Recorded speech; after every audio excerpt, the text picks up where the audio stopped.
The playoffs are in the books. We got a portfolio to look at. Hope everyone's having a wonderful Tuesday. Let's get it, gang.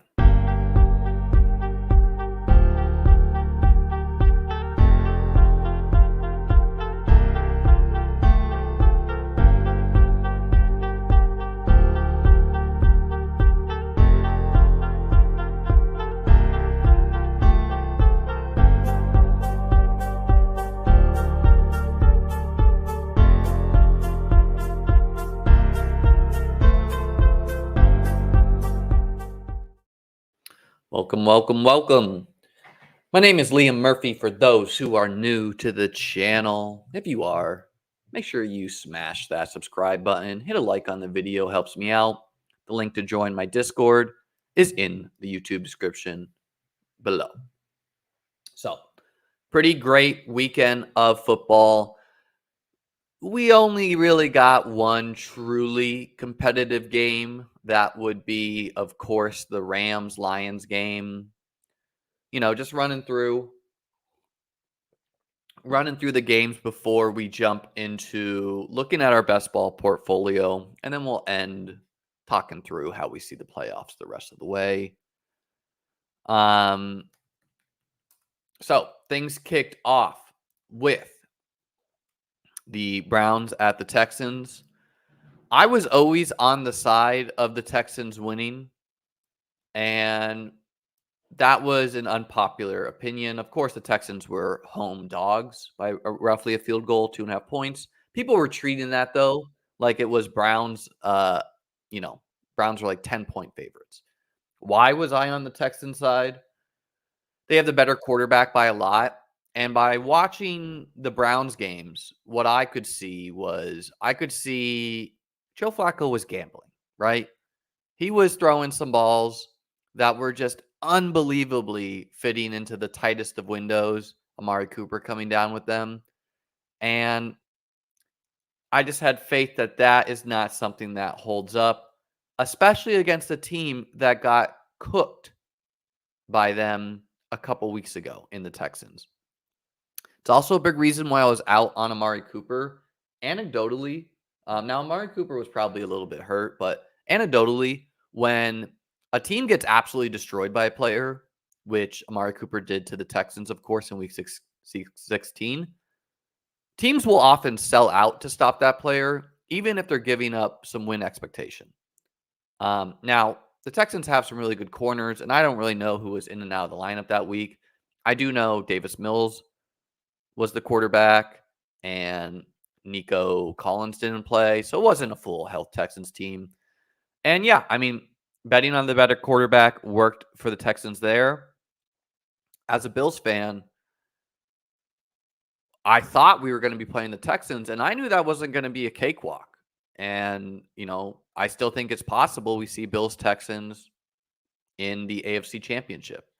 Our next game, of course, was the Dolphins at the Chiefs. That game stayed competitive for a little bit, but frankly, the Dolphins are just outclassed and injured. Of course, the Dolphins have had a lot of injuries, but what I don't think people realize is the Dolphins kind of put their chips in the middle here trying to win with Tua, right? They acquired Jalen Ramsey. They traded for Bradley Chubb. They made a lot of moves, and they're like, I think, $30 million over the cap or something. I think the Dolphins are going to have to search their hearts. Is Tua the guy we want going forward? I think Tua could win a Super Bowl, but frankly, you need to surround him with so much talent that, it's like when Trent Dilfer won the Super Bowl. Is Tua good? Yeah, Tua is a good quarterback. Is he great? No. Now, I will say I read some rumblings about, of course, Tua was injured coming into the NFL with a hip injury. And, some would point out that this was really his first healthy year, and he still might not be healthy, right? He still might not have that hip mobility, and maybe it never comes back. If it is something that does come back, then that can take Tua to another level, right? If you got Tua mobile, and so you got Tyreek and Waddle pulling coverage, and you got a quarterback who can run for first downs, right? Like this is kind of like the Pat Mahomes playoff recipe.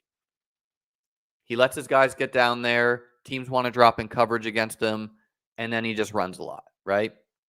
Teams don't do that against Buffalo as much because they know Josh will run it if given the opportunity, so they often drop a spy.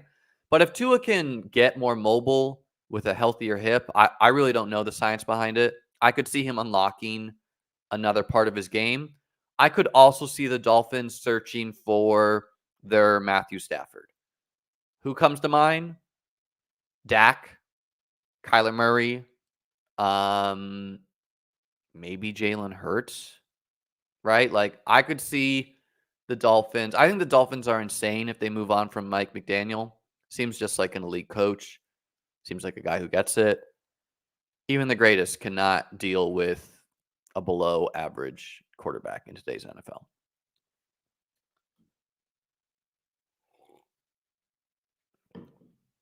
Packers at Cowboys. I had the thought.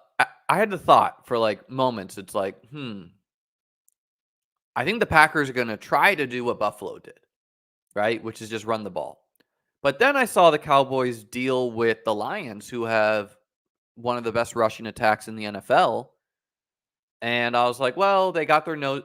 The Cowboys did not have a defensive tackle against the Bills, and that's why the Bills abused them so much on the run, and they were just helpless. They got that guy back against the Lions game, and they really shut down the run game there, but the Packers just overpowered them. And yeah, it seems like Dan Quinn did not adjust to the 12 personnel of the Packers. We also have to give Jordan Love his flowers, right? This is a guy who has frankly grown up before our eyes. It cannot be understated that the Packers were sellers at the trade deadline. The GM looked at the team. I think they were like 3-6, 4-6. I don't quite know. I don't quite remember. I could obviously look back, but the point is they had a negative win-loss record, and they sold at the trade deadline. They sold Rasul Douglas to the Bills, who has arguably been their best corner, maybe their second best corner. And Buffalo was reeling from injuries, so they needed Douglas. So they got Douglas for a third. They sold another player to another team, I think. I can't, I don't quite remember. Of course, they're going to get comp picks for some of the moves they've had. And so this Packers team is young. They got a lot of assets going forward. Seems like they found their quarterback of the future. They got a lot of pass catchers. Arguably, no one quite elite. But when you have a bunch of good pass catchers, that can work, right? Yeah, they were 2-5. Hoffman is reminding me. So, or 3-5, Jack is saying. I think they're around there. Yeah, I think the Packers played a game and they lost that game, and that's where they decided like, okay, fine, we're going to sell at the trade deadline, and then they won out. So good for the Packers. I would argue that the 49ers' path to the Super Bowl went up a lot after these playoffs. I thought the Rams could beat the 49ers with their passing game. I thought the Cowboys could maybe in some cases. I thought the Eagles could in some cases. And now all those teams are out. On the Packers front, the Cowboys' defensive performance remind me of some of the Bills' defenses of the past, where the Bills assessed the Chiefs as the top threat and passing in general is the top threat. And so they built a defense to stop the pass, but they were kind of small. So in the playoffs, some teams just bullied them. And we saw that with the game against the Bengals last year. They just got straight up bullied. They got bullied in several games. They had some injuries and have some of their guys, but the point is, it was a philosophical failure by the Cowboys to not be able to stop the run. And it makes sense, right? Because if your offense is really good, generally you're playing with the lead, so you don't have to worry about the run. And when you're playing the good teams, generally they're passing, so you want to be able to stop the pass. The good news for the Cowboys is, quite frankly, it's not that hard to go from an awful run defense to a pretty good to elite. Look no further than Detroit. Detroit was awful at stopping the run and the pass last year.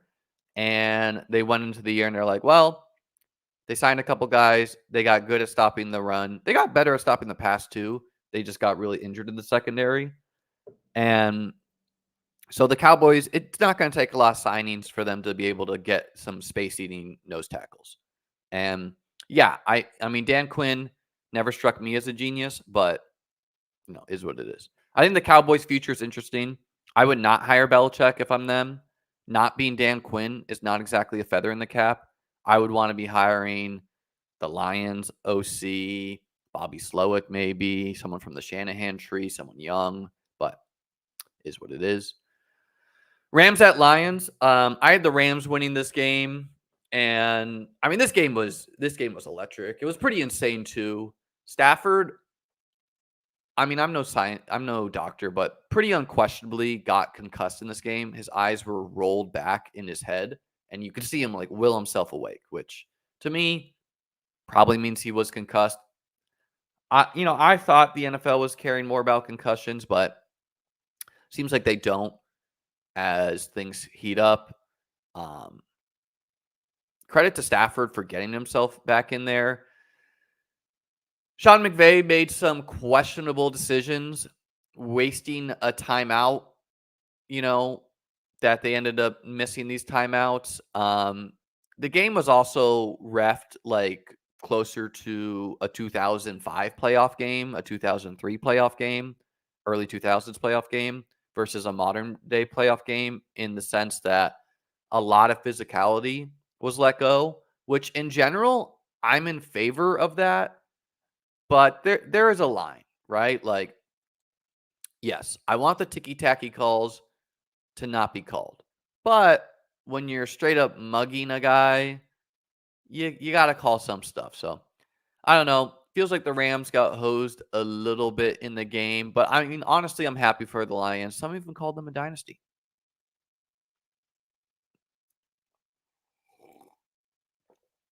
Of course, our next game, Bills at Steelers. As a Bills fan, stoked to get the win. It started off immaculate. And then when the Bills got the blocked field goal, I did not want them to kick that field goal. I wanted them to just go for it, right? The Steelers defense or Steelers offense, Steelers as a whole were pretty hapless at that point. They were down 21-0. They're trying to kick a field goal, make it 24. It was 4th and 7 on the opponent's side of the field. I wanted them to go for it because I mean Josh almost threw a touchdown the play before. It was a good play by the defender to almost intercepted as well. But yeah, I mean, they kicked the field goal. It got blocked. It gave the Steelers momentum. And the biggest issue for Buffalo from that game is they lost a lot of defenders. Of their starting defense, of their starting 11 players, by the end of that game, 9 players were out. So they only had 2 of their starting defenders to start the year in the lineup there. We'll see who's going to come back for the Chiefs game, but yeah, that's the biggest worry for Buffalo right now. And it just means that the offense is going to need to be special. And frankly, Sean McDermott's going to need to be special. And he's going to need to coach his ass off, come up with a scheme here, and or get a little lucky on the defensive end. The next game, Eagles at Bucks. Yeah, I mean, I had the Eagles winning this one, but no A.J. Brown. Jalen Hurts' middle finger being hurt. Like, I really think those played quite a factor here. There was, like, this game, the final score does not talk to how competitive this game was. 32-9 at the end. There were some they were just missing A.J. Brown. A.J. Brown is their guy to beat man defense. He leads the NFL in target share against man defense. And that's not Devonta Smith. That's not Goddard, right? So I wish those players had been in the game and they weren't banged up so we could have gotten a full health Eagles to see how it gone. But frankly, it just seems like the Eagles didn't quite have it. And they got an interesting future ahead of them, right? They might move on from Jalen Hurts. I don't think that's likely. They might move on from Nick Sirianni. I don't know why. Yeah, life comes at you fast in the NFL, right? You're in the Super Bowl. Arguably, they should have won that game. And then they lost, they lost a ton of dudes on defense and free agency. And their secondary is ass right now. They're gonna try to fix that and probably just run it back. But Jason Kelsey retired. I don't think the Eagles would be smart to move on from Hurts. I don't see the need to move on from Nick Sirianni other than just like anxious decision makers. But yeah, good luck to the Bucks.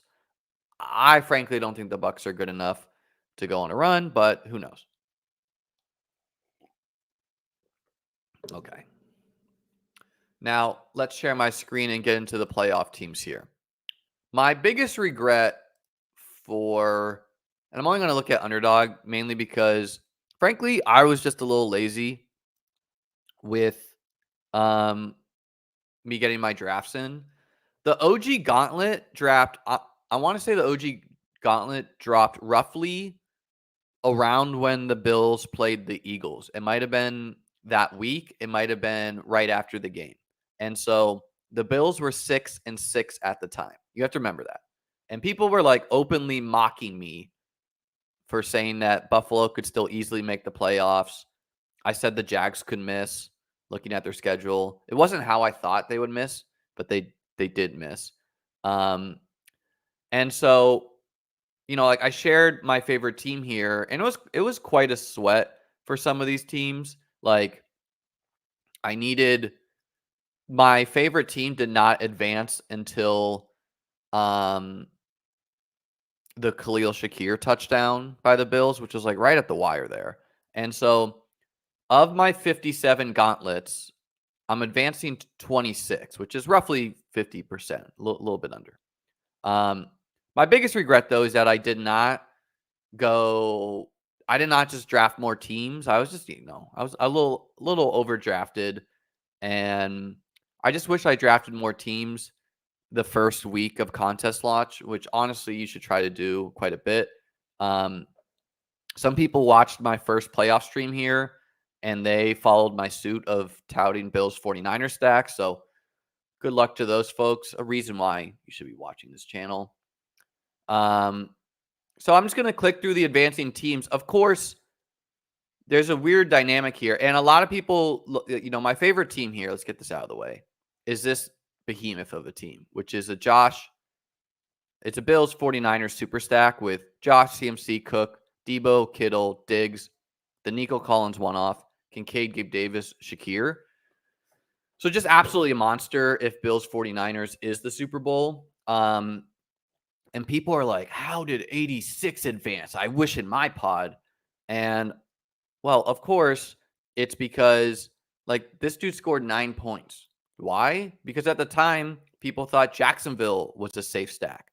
You can see he stacked Minnesota, right? This guy was drafting Bijan. Bijan was a draftable player back then. This guy did 3 quarterback. I wouldn't advise that. AJ Brown did not play. This guy went with some Jacksonville players, which bit him. This guy actually advanced with a naked Lamar due to the Dallas pieces. And so he actually got through a Ravens super stack with no NFC, though. But he's still live with 5 Ravens. And so, when you draft early, frankly, 86 is not even close to the lowest score I advanced. I think I advanced 5 or 6 teams with a lower score than this.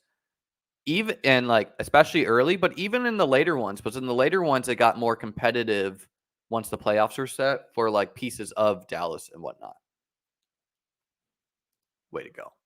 Yeah, I mean, everyone was saying the Bills were done after 6-6. And then they were like, "Oh, nope, I didn't say that." People were literally touting you should take the Browns because they're going to be in the playoffs, and it's too risky to take the Bills, which in a tournament is obviously nonsense. This was literally my first one in the contest. It's not the best because it's a little too thin, but it's live here. So this advanced with 85. Of course, there's going to be many, many dead teams with advancing Dallas pieces.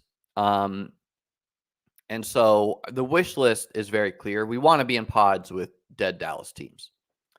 So this is a Purdy Allen team with Cook, Ayuk, and the Bills supporting cast. So it's live for Bills 49ers. Got the double quarterback. This one is a Lamar team. You can see I was drafting Keaton Mitchell here. It's live for Detroit, Baltimore, Lamar, Gibbs, Flowers, likely. Only going to have 4 players, though, which could still win, but not that likely, probably. Obviously, it was playing Dallas more than Detroit. Unfortunately, Keaton Mitchell's not playing anymore. He got hurt. This one's my favorite team. We already looked at it. Bills 49ers super stack. This team is a Lamar Detroit team. This is a pretty good team. Doesn't have that many Ravens pieces. Lamar Flowers, but then it's got Montgomery, Amon-Ra, Laporta, Jameson. So only live for Baltimore Lions. A Bills Dallas team with Rams pieces. I drafted. So talking about what I did here is I drafted a lot of Bills, obviously. I tried to do Bills 49ers. I did Bills Eagles quite a bit. I did not do that many Cowboys once they got chased up. I was never taking CeeDee Lamb at the 102 or 101. Almost never. I went CMC, Josh, Lamar over him. I just wasn't a believer in the Cowboys. Like when you get blown out by good teams in the regular season, that gives me pause. They got blown out by the Niners. They got blown out by Buffalo.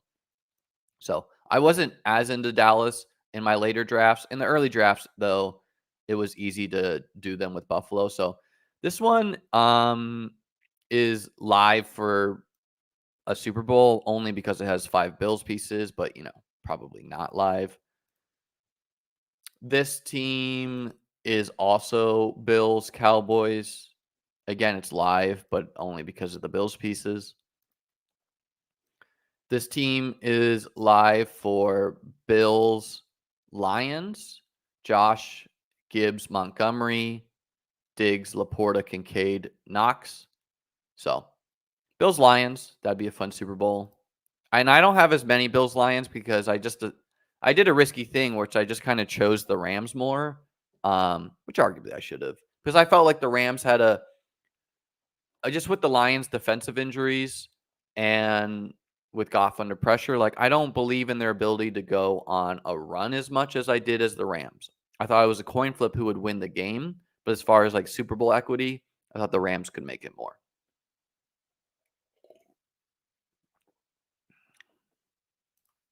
This team is a Bills Lions team. I think I literally just looked at that one.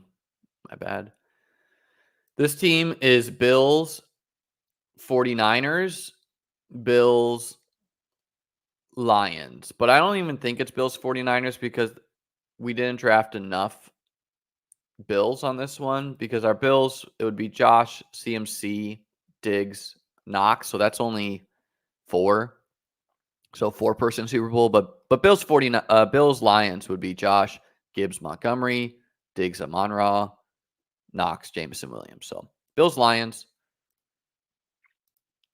Not many dead teams by me yet. Purely dead. Josh. This one's, technically alive, but only because of all the Bills pieces. And yeah, like something I touted is how I approach this contest is, especially if you're like a fan of a good team, the way I like to play this is I don't like to spread my eggs so thin. I don't like to be like, okay, I'm going to try to do every Super Bowl combination, or I'm choosing Buffalo as my main team. And so I'm going to have a great year when the Bills make the Super Bowl, and I'm going to lose just like every other year when I don't. And You can make money like that too. You can min cash, obviously, but just gives me the most shots on goal for Super Bowl equity, and I'm comfortable with that strategy. And I think it's a in general a pretty good strategy to follow. Um, so this one is Bills Lions. Not a ton of players though. It would be Josh, Cook, Montgomery, Laporta, Kincaid. So pretty thin Bills Lions. This one is Lions Chiefs, but doesn't have a full 5. Goff, Montgomery, Kelsey, Rice is only 4. This is the OG gauntlet, by the way. This is Bills. Yeah, it's live because it has all Bills players, but it's got dead Rams, dead Eagles. This one is Chiefs, 49ers, Chiefs, Bucks. So this is a good one for the Chiefs. It's got Mahomes, Pacheco, White, Debo Kittle, Mike Evans, Godwin, MBS. So it's live for Chiefs, Bucks, Chiefs, 49ers. And it's only got 2 dead pieces on the Rams. Not a ton of Chiefs, MBS, not ideal, but is what it is. This one is Bills. This one I did a full Bills Ram stack. So it's live because it has 5 Bills, but probably not. This one, I think I fell asleep auto drafting at night, so it is nonsense. Yeah, just utter nonsense, that team. I fell asleep for like 2 of them. This one is Bills 49ers, but like not the combo you want probably. Josh, James, Mitchell, Debo, Diggs, Gabe Davis, Shakir, and 3 dead players. So Bills 49ers in the event CMC gets hurt. Bills and Bills. Yeah, dead Cowboys on this one. So it's live because it's got a bunch of Bills, but no NFC. Bills 49ers with no running back. Not ideal. But like some teams like that of mine can maybe upset a team that would be duping me in the Super Bowl, hopefully. Bills, Lions, Josh, Cook, Montgomery, Shakir, Knox. Not exactly the pieces you want, but it's in there. And I don't really know when, like what weeks each of these are, but like the first week of the gauntlet was when you could do those 49ers and Bills super stacks like I showed. Because at the time, the 49ers weren't going to be the 1 seed. The Bills weren't going to make the playoffs. But each week, that went away. Bills, 49ers. This one's okay. Josh, Cook, Mitchell, Debo, Diggs, Gabe Davis, Kincaid, Shakir. Yeah, so this is live for Bills 49ers too. I think I'm duping myself here, which is okay because playoff pod luck is a way bigger thing. Oh, yeah. And in my favorite team, the Bills 49ers team I showed, it doesn't advance without Nico. So that one-off was like very needed. Bills. Ooh. Yeah, way too much Rams and Philly for me. This is live because it's all Bills again. We got a lot of teams like that. Okay, Bills, 49ers with just the CMC. So Josh, CMC, Fournette, Diggs, Kincaid, Shakir. Yeah, towards the end, it just got very difficult to impossible to get multiple 49ers and a Bill stack. Bills, 49ers with one 49er piece. Josh, Cook, Ayuk, Diggs, Davis, Kincaid, Shakir. So my best team doesn't have Ayuk. I got a couple teams with one off Ayuk. But there's probably teams like me that have Ayuk instead of like Debo or Kittle. Bills. Yeah, just the Bills super stack here. Dead Rams, dead Eagles. And my last one. Bills. Yeah, I mean, if Ty Johnson goes for 20 in the Super Bowl, maybe I can win with just a Bill stack. So only a couple like super live teams as you're seeing.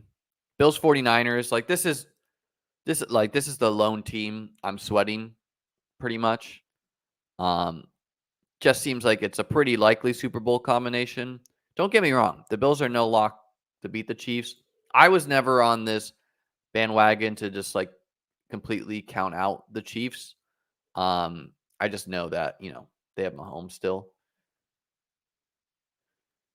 I only did 9 of the Gauntlet 2s. Looks like I got 2 of those in. So by this point, the playoffs were set. You could no longer do those super teams like I showed. Let's see what we got here. A Bills 49ers team. And like this is like a way, this is how you had to do these Bills 49ers stacks. So Josh James, Elijah Mitchell, Ayuk, Kincaid, Gabe Davis, Shakir. Obviously, I was playing the Rams more. But I like this quite a bit. This is live for Bills 49ers, and if somehow Mitchell can give you points, boom. Or just Ayuk. This one is dead with Dak as quarterback. I did one weekly winner playoff team. Looks like we got I mean, honestly, pretty live for the next round because it's got nearly a full lineup. Only for sure dead piece is Achane, and I think McKinnon is dead too. But Chiefs, Lions, and Kincaid. Which, like, where are the Kincaid haters at? People were hating Kincaid so hard, probably because of me a little bit. But with Dawson Knox, he doesn't catch balls anymore, or his ADOT's so low. He's got the deepest ADOT of a tight end in the past couple games, and I mean, you just saw him light up the Steelers. Almost got another touchdown too. It seems like him and Diggs have reversed roles a little bit, where Diggs is a bit shorter ADOT and Kincaid is more down the field, and it's good that the Bills have that changeability. Oh no, I have Tyreek too, who's dead. I did one Big Mitt and 2, and that team is dead. We went Eagles. Okay, I did 6 DraftKings teams, and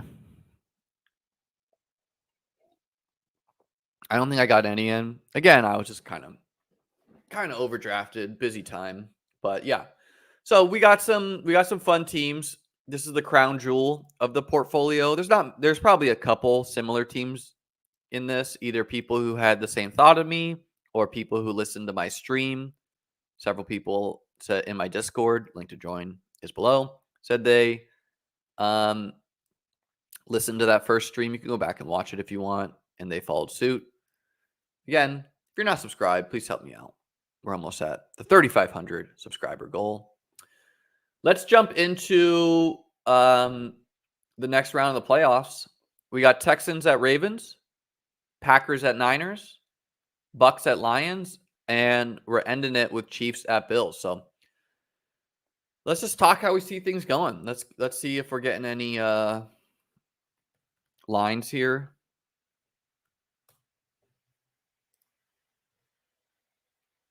Off the top of my head, I'm going to guess Lions -6, Ravens -5.5, 49ers -7.5, Bills -2.5, Bills -3, something like that.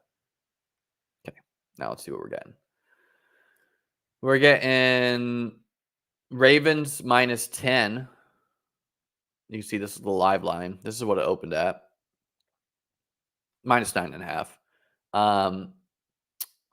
49ers -10. Lions -6. And Bills -2.5. But they're at home. So, yeah, I mean, this is some huge lines. Obviously, the Ravens and 49ers are huge favorites, nearly 10 points.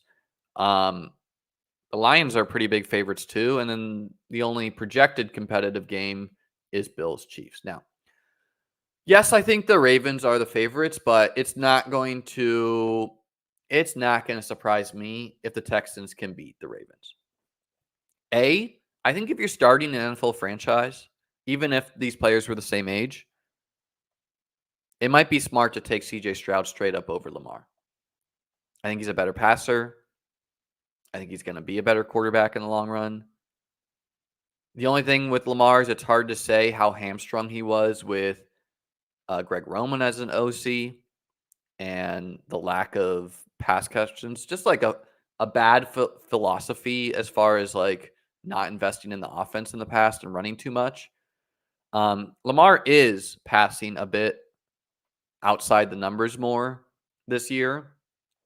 But yeah, I think Stroud straight up over Lamar will maybe be just like a common take soon. Like Stroud is probably going to be in that Burrow tier, just below Josh and Mahomes. And maybe he even elevates. Now, I will say Stroud has two special weapons in Tank and Nico. And like I don't think people realize how good those wide receivers are. Like they are legitimately probably top 10 wide receivers in the NFL. Obviously, Tank is hurt, but yeah, I mean, hard to pick against the Ravens, but if I could see the Texans beating them, just they're going to be a little bit of grinding with Singletary. They're going to be hitting. They're going to need to hit Nico. They're going to need to hit Schultz. They're going to need Stroud to be special. The Texans coaching staff in the regular season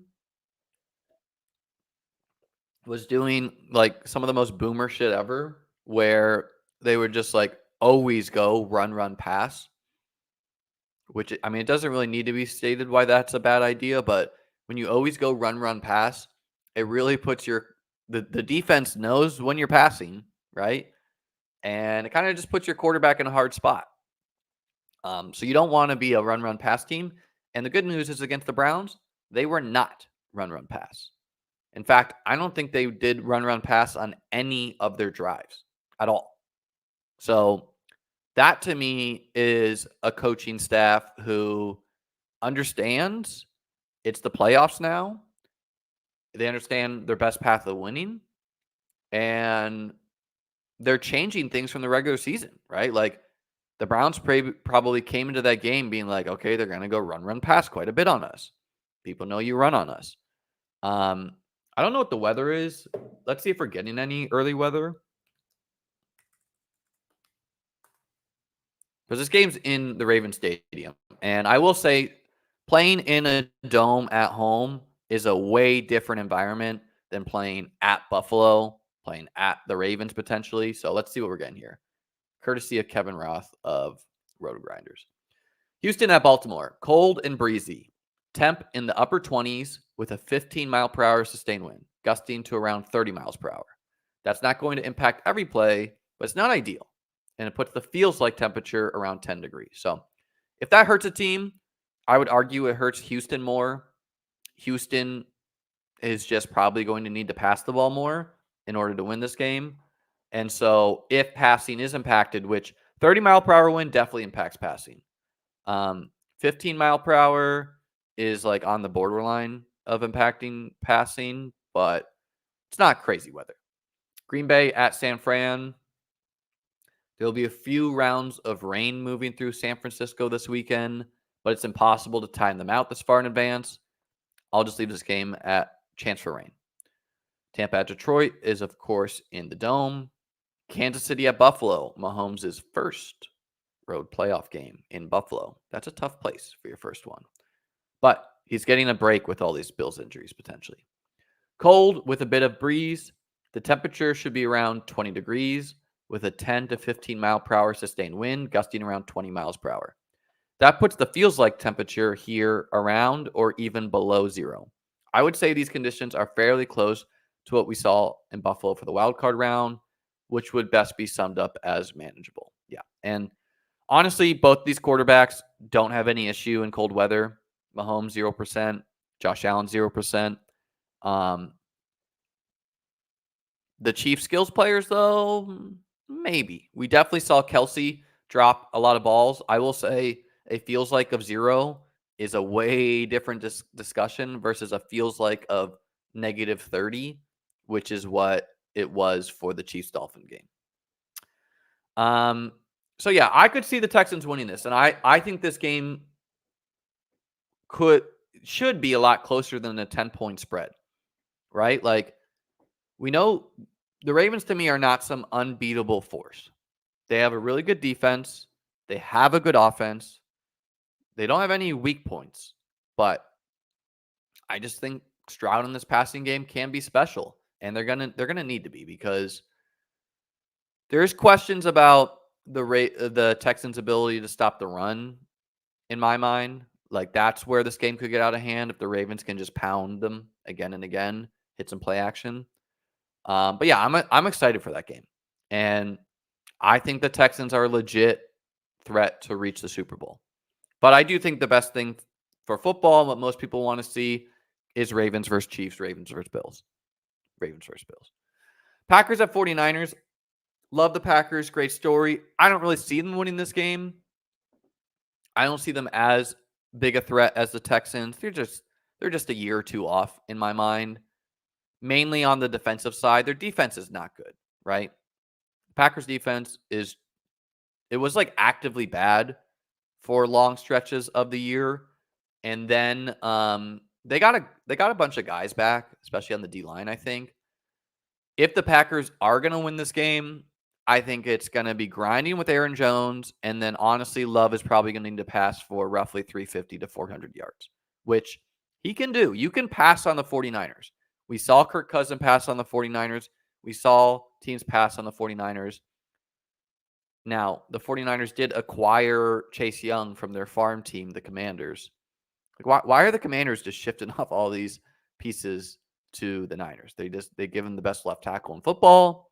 They give them, all these pieces. So I think the 49ers should be able to take care of business pretty easily. They got to be stoked to be facing the Packers versus the Rams.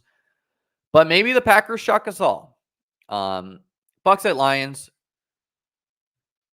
I almost give the Bucks less of a chance. Now, the Lions are weak in their secondary. They got some pieces back, but they're still not good in the secondary at all. So the Bucks' best path is just like continue moving the chains with Rashad White, and then Baker hitting Mike Evans, hitting Godwin down the field, hitting Trey Palmer, hitting David Moore. The Lions are gonna pound the rock, but the way you beat the Bucks is passing generally. They have an okay defense, but they can be eviscerated. We saw that Houston Bucks game. So I got the Lions winning this one pretty easily. Bills at Chiefs. Again, my biggest question here is the Bills' injuries. So that's going to be something really closely to monitor. The other question is, how do the Chiefs' skill players perform? They frankly did not perform amazing against the Dolphins. And the Bills don't play a defense similar to the Dolphins really at all. The Bills play a heavy zone scheme, keep things in front of you, do not allow the deep pass. Now, the Chiefs are not hunting for the deep pass that often, right? We saw some shots to Kelsey, but it is a lot of pound it with Pacheco and then hit Rice with Yak. So if the Chiefs win, it's going to be either A, the Bills are decimated on defense, and so like we're playing high school D, or lots of yak from like Rice is going to need to be special. Maybe a Kelsey game, Pacheco game. The Bills probably going to need to be outright elite on offense, right? Like just not a lot of faith in the defense with all the injuries. These teams always play each other close. These are two of the best teams in football to me. I got Buffalo winning. I just think it's their year, of course. But it's going to require a special game from Josh, and it's no cakewalk. And I don't think it would have been a cakewalk if the Bills were playing the Texans either. I do think the Texans are probably a little bit easier of a matchup, but I mean Stroud could be anyone in the NFL to me.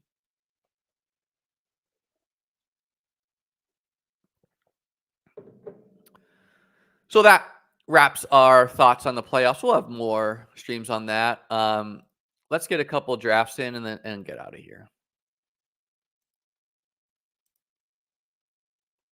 So, Underdog's got the gauntlet returns. $25, $50K to first. Don't know why you get 20 grand and $80 for second, but you do.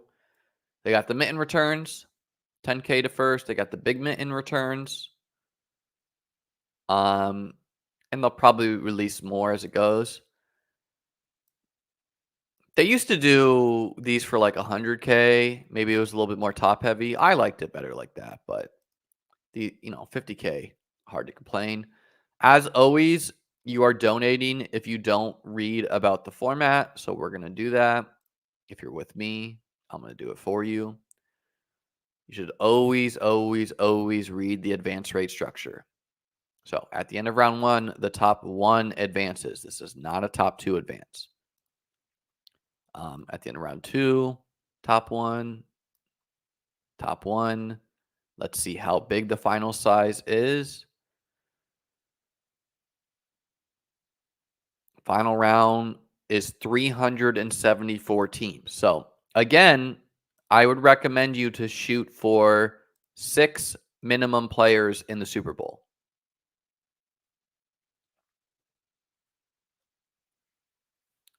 It's not always clear to me, Matt. Maybe they've added that now on the main page.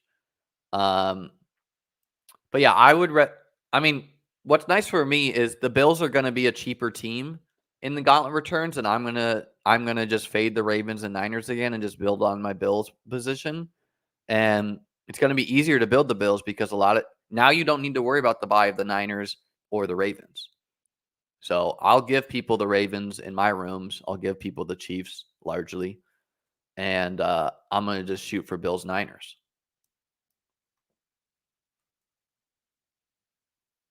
I mean, it's almost impossible to see anyone but the Niners or Lions making the Super Bowl. Can the Lions beat the Niners? Yes, they could. What would it take? It would take their O-line being grown-ass men and running the ball all over the Niners.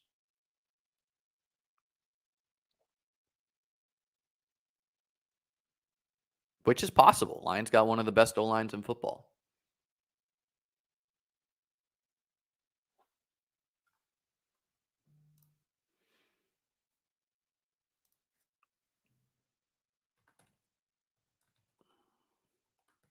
Yeah, the Ravens and Texans did play,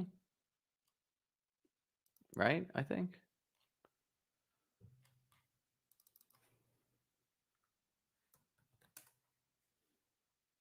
What week was this, though? This was like this was like one of their first games.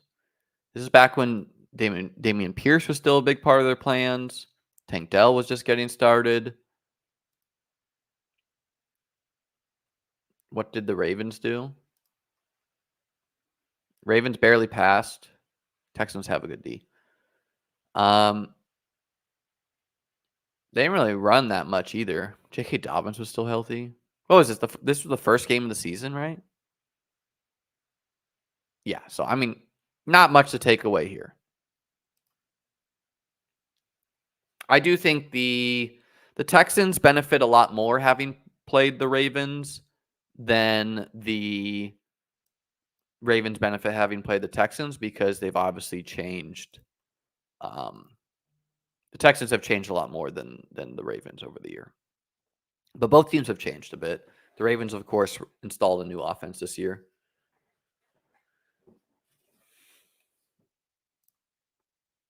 I would not. Actually, no. Never mind.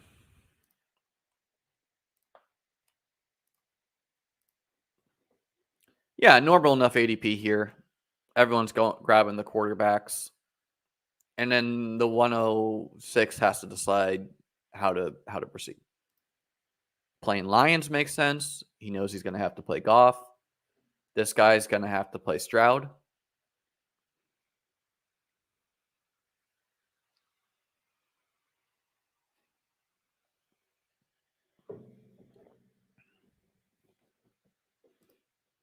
Nez, bold of you to show your face after that smackdown.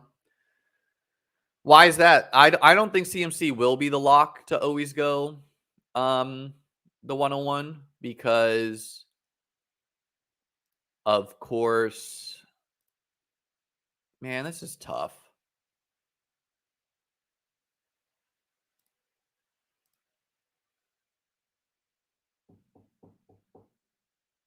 All right, let's just go Ayuk for this one and see how it goes.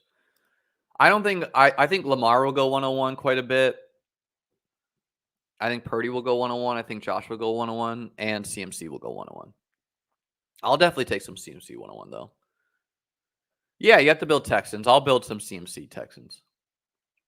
I also might build some CMC quarterbackless teams, right? You have to think like that's not that big a stretch.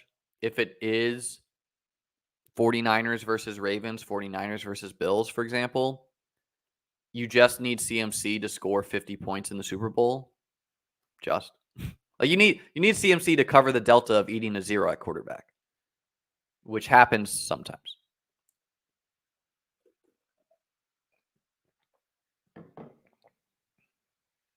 And yes, Ron, I see you're back after talking all your shit. I thought it was bizarre the Steelers players were talking about the refs. Like, George Pickens got to grow up, man. Najee Harris had the right point of view. He's like, look, we got to take accountability. George Pickens, who fumbled a ball after, like, not a big hit, he just, like, dropped the ball, was like, ref show.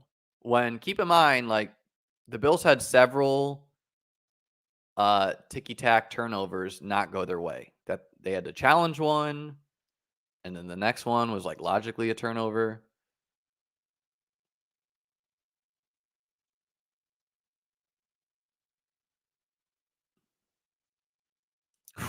See, that's a hold your breath moment there. Because Andy can either go Pacheco or Cook. And that's why I debated going Cook first. Right? And sometimes they're going to go Cook here. But if he goes Cook, he knows he's competing with me. And so Andy went 49ers Chiefs, obviously leaving me here. This guy's taking Diggs as a advance rate piece.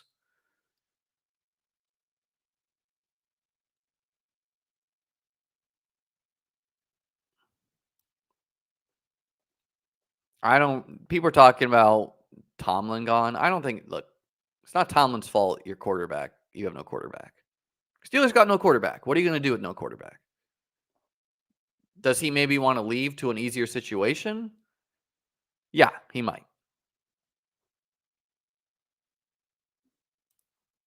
Is it possible he's at fault for the quarterback?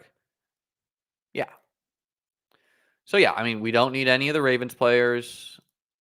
We're going to take Kincaid here. It seems like you're just not going to be able to get Josh, Mahomes, Lamar with two 49ers that often. I don't know how many gauntlet returns I'll do. Probably just a couple on stream. The time to enter this was last night, arguably.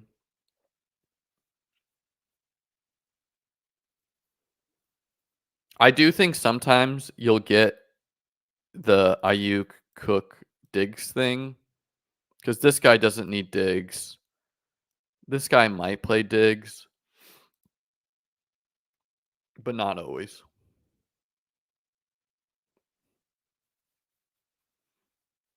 So we're in a room where everyone knows what they're doing, which in general, I would think for the non-buy format, there's less straight up donators who have no idea what's going on. If you've been listening to me, you know that I've touted pretty strongly you should never draft to min cash in the past, and I would argue the Texans win, the Packers wins exactly shows you the reason,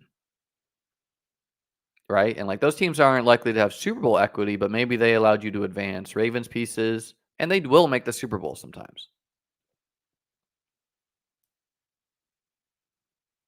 right? People have overconfidence too, and like one offs that are going to min cash them.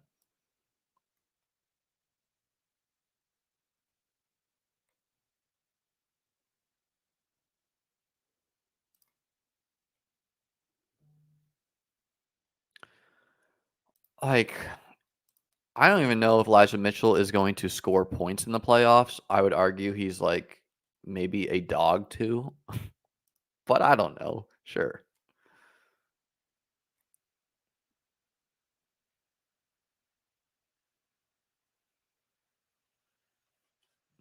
Yeah, I would say so, TMS. Ideally, ideally for me though, like who are the guys I want to backstack this with? I want to backstack this with NFC players. So either Lions or Packers. I don't want to backstack this with Houston pieces as much because I'm not live for Super Bowls versus Houston pieces. However, you want to do it sometimes in the same conference because sometimes you need those guys to get in the 49ers pieces or whatever.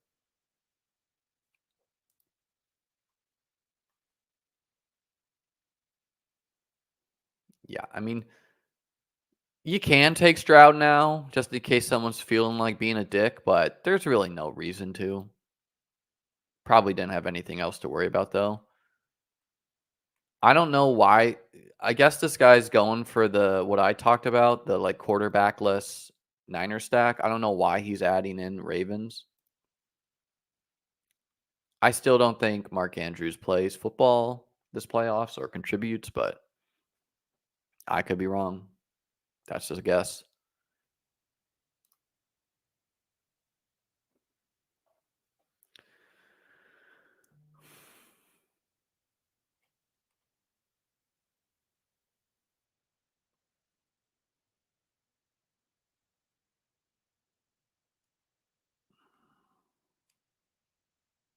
Sure.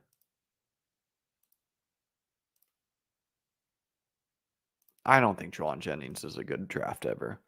I don't know if Gabe plays this week. Gabe is also more of a blocker in general now, especially, but hey, might as well.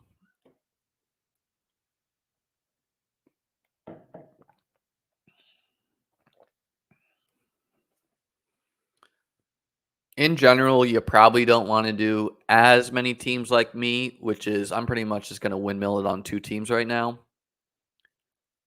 Um, you probably want some one-offs here and there, but windmill.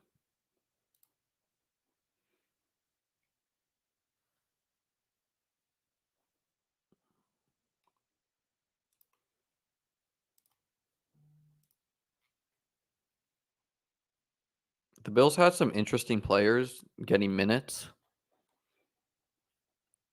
in their last game. Guys like Andy Isabella, guys like Deontay Hardy.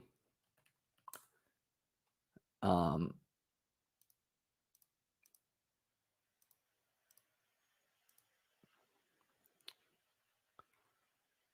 let's see. And who knows how it will change when Gabe comes back.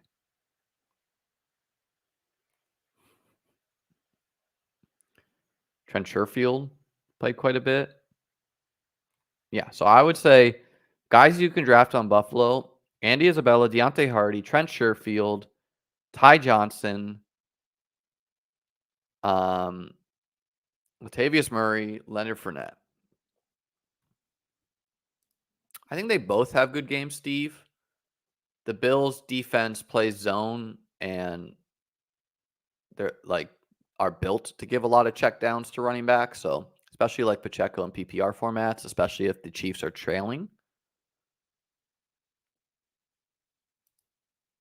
It's like if the Bills are leading, Pacheco maybe will have a better game. And if the Bills are leading, that is the path Cook needs as well. Because I don't think the Bills counterintuitively, even though Cook does catch passes, he's not like the Bills are not going to check down their way down the field against the Chiefs.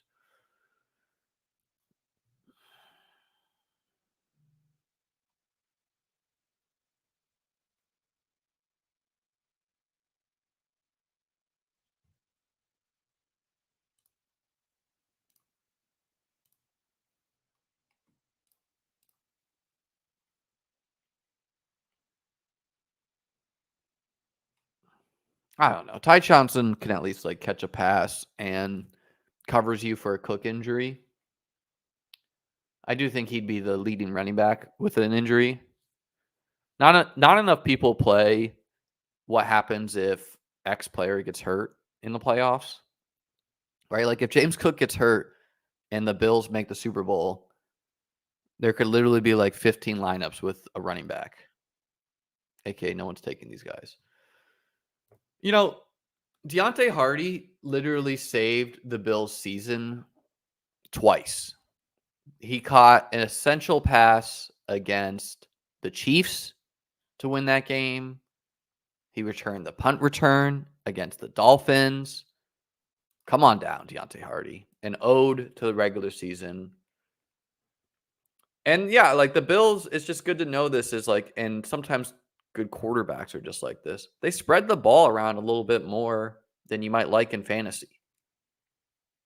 It's not always easy with them. I think Kyle Juszczyk's a fine click. Yeah, so let's see what everyone did here. This guy went Lions. Yeah, don't like what he did because he went Lions and then a lot of Bucks players and Packers players. Which, like, again, sometimes you need the same conference to advance, but I don't love it because he's basically playing Lions with Aguilar and Flowers, which is okay, and Lions with Rice. But he ended his draft with a lot of, and maybe he just was forced to, with like Packers, Bucks players, like Rashad White. I don't love that. This guy played Chiefs, Niners, Chiefs, Packers with some Houston one-offs. Seems fine. Don't know if Jordan Love's required. This guy, but like, you know, maybe he needs the Jordan Love points sometimes. So I think it's okay. 49ers, Ravens, 49ers, Chiefs with some Bucks one-offs.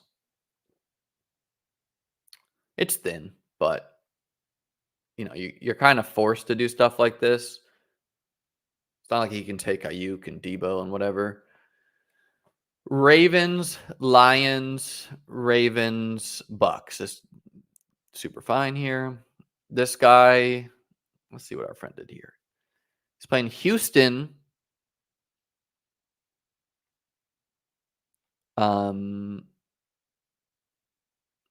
With CMC. Which is, yeah, it's like I wouldn't draft as like why when you're playing Houston, why are you playing the Ravens pieces in a loss? Ideally, these are Bills players. Ideally, these are Chiefs players so that you get an extra game if you're doing the same conference. Or ideally, they are Lions players, they are Packers players, so you have another Super Bowl. Or they're Niners players, right? But it is fine because sometimes, I mean, I literally don't think Mark Andrews is going to play this week, so this pick makes no sense if that's true, right? Like, you can't play both of these. You can't play Stroud to advance and Mark Andrews eats a 0. But sometimes you do, like, sometimes this game shoots out, and so you're going to advance, and you need those guys to advance. But yeah. All right. Hope everyone enjoyed today's stream. I'll be back later this week a couple times. Please hit the like and subscribe if you have not. Go Bills. Go whatever team you're rooting for. Cheers to you all.